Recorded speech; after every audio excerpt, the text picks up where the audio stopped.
Good morning बच्चों। आज हम कक्षा छठी की पुस्तक रुनझुन के चौथे अध्याय गवर्नर के नाम पैगाम शीर्षक पाठ को पढ़ेंगे। लाहौर जेल 20 मार्च 1931 को यह पत्र लिखा गया है भगत सिंह के द्वारा। सेवा में गवर्नर पंजाब महोदय, उचित सम्मान के साथ हम नीचे लिखी बातों आपकी सेवा में रख रहे हैं। भारत में ब्रिटिश सरकार के सर्वोच्च अधिकारी वायसराय ने एक विशेष अध्यादेश जारी करके लाहौर षड्यंत्र अभियोग की सुनवाई के लिए एक विशेष ट्रिब्यूनल स्थापित किया था। इस ट्रिब्यूनल ने 7 अक्टूबर 1930 को हमें मृत्युदंड सुनाया।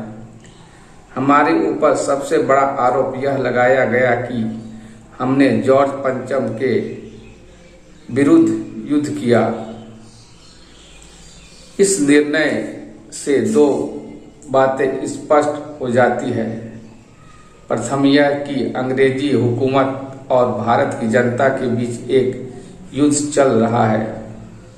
दूसरी यह कि हमने निश्चित रूप से इस युद्ध में भाग लिया, इसलिए हम राजकीय युद्धबंदी हैं। हम यह कहे बिना नहीं रह सकते कि ऐसा करके आपने न्यायालय में हमें सम्मानित ही किया गया है। हम यह कहना चाहते हैं कि युद्ध छिड़ा हुआ है। यह युद्ध तब तक चलता रहेगा जब तक कि पाक की शक्तिशाली व्यक्ति भारतीय जनता और श्रमिकों की आय के साधनों पर अपना एकाधिकार जमाए रखेंगे। चाहे ऐसे व्यक्ति अंग्रेज पूंजीपति और अंग्रेज शासक हो या कोई भारतीय ही हो, उन्होंने आपस में मिलकर एक लूट जारी कर रखी है। हमें इस बात का भय नहीं कि हमारे कुछ राजनेता पदभ्रष्ट हो गए हैं और वे समझौते की बातचीत में उन निरपराध बेघर और बलिदानियों को भूल गए हैं जिन्हें दुर्भाग्य से क्रांतिकारी दल का सदस्य समझा जाता है। वे राजनेता उन्हें अपना शत्रु समझते हैं क्योंकि उनके विचार में वे हिंसा में विश्वास रखते हैं। हमारी वीरांगनाओं ने अपना सब कुछ बलिदान कर दिया है, अपने भाइयों को भेंट किया। उन्होंने बलिवेदी पर अपने पतियों को भेंट किया। उन्होंने अपने आप को भी निछावर कर दिया, परंतु आपकी सरकार उन्हें विद्रोही समझती है। आपके एजेंट भले ही झूठी कहानियां बनाकर उन्हें बदनाम कर दे और क्रांतिकारी दल की ख्याति को हानि पहुंचाने का प्रयास करे, परंतु यह निरंतर युद्ध चलता रहेगा। हो सकता है कि यह युद्ध विभिन्न दशाओं में भिन्न भिन्न स्वरूप ग्रहण करे। कभी यह युद्ध प्रकट रूप ले, कभी गुप्त दशा में चलता रहे, कभी भयानक रूप धारण कर ले, कभी किसानों के स्तर पर जारी रहे और कभी यह युद्ध इतना भयानक हो जाए कि जीवन और मृत्यु की बाजी लग जाए। चाहे कोई भी परिस्थिति हो, इसका प्रभाव आपकी हुकूमत पर पड़ेगा। यह आपकी इच्छा पर निर्भर है कि आप चाहे जिस परिस्थिति को चुन लें, यह युद्ध जारी रहेगा। जहां तक हमारे भाग्य का संबंध है, हम जोरदार शब्दों में आपसे यह कहना चाहते हैं कि आपने हमें फांसी पर लटकाने का निर्णय कर लिया है। आप ऐसा करेंगे ही क्योंकि आपके हाथों में शक्ति है और आपको अधिकार भी प्राप्त है। इस प्रकार आप जिसकी लाठी उसकी भैंस वाला सिद्धांत ही अपना रहे हैं। हमने कभी कोई प्रार्थनाएं नहीं की और अब भी हम आपसे किसी प्रकार की दया विनती नहीं करते। हम आपसे केवल यह विनती करना चाहते हैं कि आपकी अदालत के निर्णय के अनुसार हम युद्ध बंदी हैं और इसी आधार पर हम आपसे मांग करते हैं कि हमारे प्रति युद्ध बंदियों जैसा व्यवहार किया जाए। हमें फांसी देने के बदले गोली से उड़ा दिया जाए। अब हम सिद्ध करना आपका काम है कि आपको यह निर्णय में विश्वास है जो आपकी सरकार की एक अदालत ने किया है, या हमारी विनती को मान लेना उचित जान पड़ता है। आप अपने कार्य द्वारा इस बात का प्रमाण दीजिए। हम विनय पूर्वक आपसे प्रार्थना करते हैं कि आप अपने सेना विभाग को आदेश दे कि हमें गोली से उड़ाने के लिए एक सैनिक टोली भेज दी जाए। आपका भगत सिंह। तो बच्चों, ये पाठ आपका समाप्त हो चुका है। इस पाठ में भगत सिंह ने गवर्नर के नाम एक पत्र लिखा है जो वे लाहौर जेल से लिखे हैं। अब आगे हम अभ्यास प्रश्नों को देखते हैं। अभ्यास खंड का, जिसमें श्रुति लेख के लिए कुछ शब्द दिए गए, जिसको आपको कक्षा में श्रुति लेख करवाया जाएगा। अब अभ्यास खंड क के हम दूसरे प्रश्न की ओर आते हैं। तो दूसरा प्रश्न का जो क नंबर का प्रश्न दिया गया है, पत्र कहाँ से लिखा गया था? तो इस प्रश्न का उत्तर हुआ पत्र लाहौर जेल से लिखा गया था। ख नंबर का जो प्रश्न है, भगत सिंह को किस दिन फांसी की सजा सुनाई गई थी? इस प्रश्न का उत्तर हुआ भगत सिंह को 7 अक्टूबर 1930 को फांसी सुनाई गई थी। अब हम आते हैं अभ्यास खंड ख के पहले प्रश्न की ओर। पाठ के अनुसार इन कथनों के सामने सही या गलत लिखिए। क नंबर का वाक्य है, भगत सिंह को लाहौर जेल में बंद रखा गया था। यह सही है। ख, भगत सिंह ने राष्ट्रपति महोदय को पत्र लिखा था। गलत। ग नंबर, भगत सिंह ने कुछ राजनेताओं को पदभ्रष्ट बताया। सही। घ, भगत सिंह ने ब्रिटिश हुकूमत के खिलाफ युद्ध समाप्ति की घोषणा कर दी थी। गलत। अंग, भगत सिंह ने सजा माफ करने के लिए पत्र लिखा था। गलत। अब हम अभ्यास खंड के दूसरे प्रश्न की ओर आते हैं। उसका क नंबर का प्रश्न देखते हैं।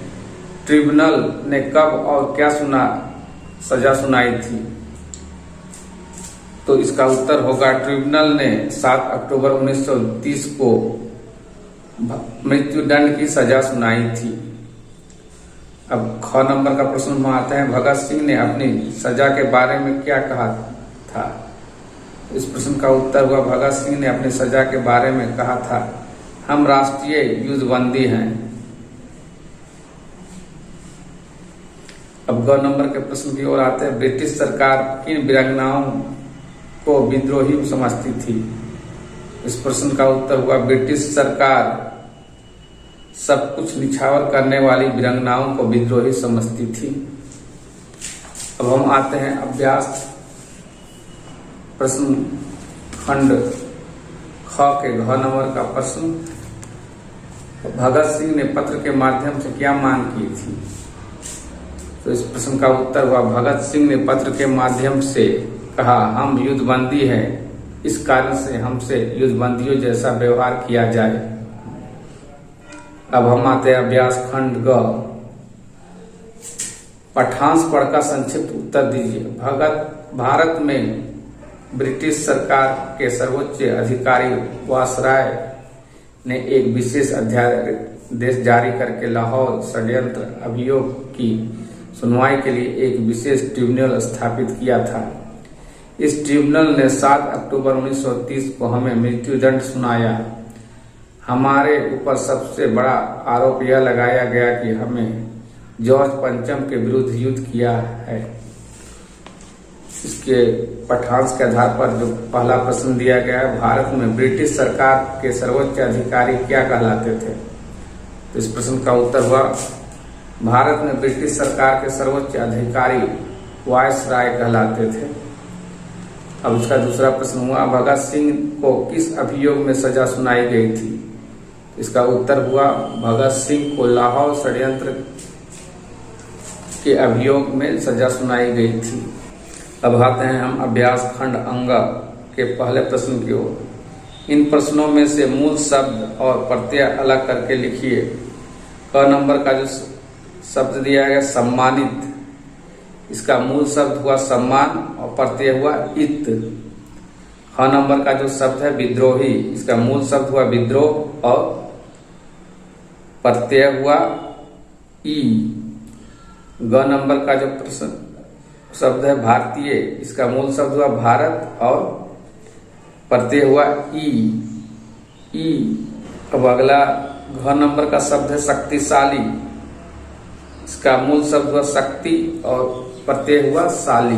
अब अगला शब्द जो है राजकीय, इसका मूल शब्द हुआ राज्य और प्रत्यय हुआ ये। 6 नंबर का जो शब्द है स्थापित, इसका मूल शब्द हुआ स्थापना और प्रत्यय हुआ इत। 6 नंबर का जो शब्द है श्रमिक, इसका मूल शब्द हुआ श्रम और प्रत्यय हुआ इक।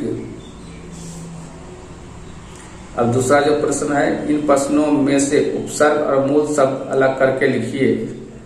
क नंबर का जो शब्द दिया है विशेष, इसमें उपसर्ग हुआ वी और मूल शब्द हुआ शेष। ख नंबर का जो शब्द है विद्रोह, इसमें उपसर्ग हुआ वी और मूल शब्द हुआ द्रोह। ग नंबर का शब्द है विभिन्न, इसमें वी उपसर्ग हुआ और भिन्न मूल शब्द। च नंबर का जो शब्द है प्रभाव, इसमें प्र उपसर्ग हुआ और मूल शब्द भाव। इसी तरह जो अगला शब्द है विरुद्ध, इसका उपसर्ग हुआ वी और मूल शब्द हुआ रुद्ध। च नंबर का जो शब्द है बेघर, इसमें वे उपसर्ग हुआ और घर मूल शब्द। अब हम आते हैं तीसरे नंबर के प्रश्न की ओर। इन शब्दों का संधि विच्छेद कीजिए और संधि भेद लिखिए। पहला जो शब्द है क नंबर का दुर्भाग्य, इसका संधि विच्छेद होगा दुख जोड़ भाग्य। ख नंबर का जो शब्द है अध्यादेश, इसका संधि विच्छेद होगा अधि जोड़ आदेश। ग नंबर का जो शब्द है अधिकार, इसका संधि विच्छेद होगा एक जोड़ अधिकार। घ नंबर का जो शब्द है निरपराध, इसका संधि विच्छेद होगा निह जोड़ अपराध। और अगला जो शब्द है अंग नंबर का षड्यंत्र, इसका संधि विच्छेद होगा षड जोड़ यंत्र। अगला जो शब्द है च नंबर का निरंतर, इसका संधि विच्छेद होगा निह जोड़ अंतर। 6 नंबर का जो शब्द है सम्मान, इसका संधि विच्छेद होगा सम जोड़ मान। ज नंबर का जो शब्द है सिद्धांत, इसका संधि विच्छेद होगा सिद्ध जोड़ अंत। अब अगला झ नंबर का शब्द है वीरांगना, इसका संधि विच्छेद होगा वीर जोड़ आंगना। यह नंबर का जो शब्द है सर्वोच्च, इसका जो संधि विच्छेद होगा सर्व जोड़ उच्च। अब अगला 4 नंबर का प्रश्न दिया हुआ निर्देशानुसार उत्तर दीजिए। चौथा प्रश्न का क नंबर का जो प्रश्न है शर्म करने वाले वाक्यांश के लिए एक शब्द होगा आपका श्रमिक। ख नंबर का जो प्रश्न है उचित का विलोम लिखिए। उचित का विलोम होगा अनुचित। ग जो प्रश्न है आय का विलोम लिखिए, तो आय का विलोम होगा व्यय। इसी तरह घ नंबर का जो प्रश्न है जिसकी लाठी इसकी भैंस, का अर्थ क्या होगा, तो उसका अर्थ होगा बलशाली की जीत होना। अब अंगा नंबर का जो प्रश्न है घ सदस्य के लिए बनी भाववाचक संज्ञा क्या होगा, सदस्य के लिए भाववाचक संज्ञा होगा सदस्यता। च नंबर का जो प्रश्न है शत्रु के 3 समानार्थी शब्द लिखिए, तो शत्रु का 3 समानार्थी शब्द होगा दुश्मन, अरि, अमित्र। अब आते हैं अगले प्रश्न की ओर, जिसमें 5 नंबर का जो प्रश्न है वाक्य बनाइए। वाक्य बनाने में पहला जो क नंबर का शब्द दिया गया है निर्णय, तो इसका वाक्य होगा सोहन ने कठिन परिश्रम करने का निर्णय किया। अब ख नंबर का जो प्रश्न शब्द है युद्ध, इसका वाक्य होगा राम ने रावण को युद्ध में हराया। ग नंबर का जो शब्द है श्रमिक, उसका जो वाक्य बनेगा भवन के निर्माण में श्रमिक का बहुत बड़ा योगदान है। इसी तरह घ नंबर का जो शब्द है आदेश, इसका जो वाक्य बनेगा शिक्षक ने विकास को कक्षा से बाहर जाने का आदेश दिया। तो बच्चों अब अभ्यास प्रश्न समाप्त हो गए हैं। आप इन अभ्यास प्रश्नों का नोट्स बनाएं और जो पाठ पढ़ाया गया उसको आप अपने घर में प्रैक्टिस करें और पढ़ने का लगातार अभ्यास करें। धन्यवाद।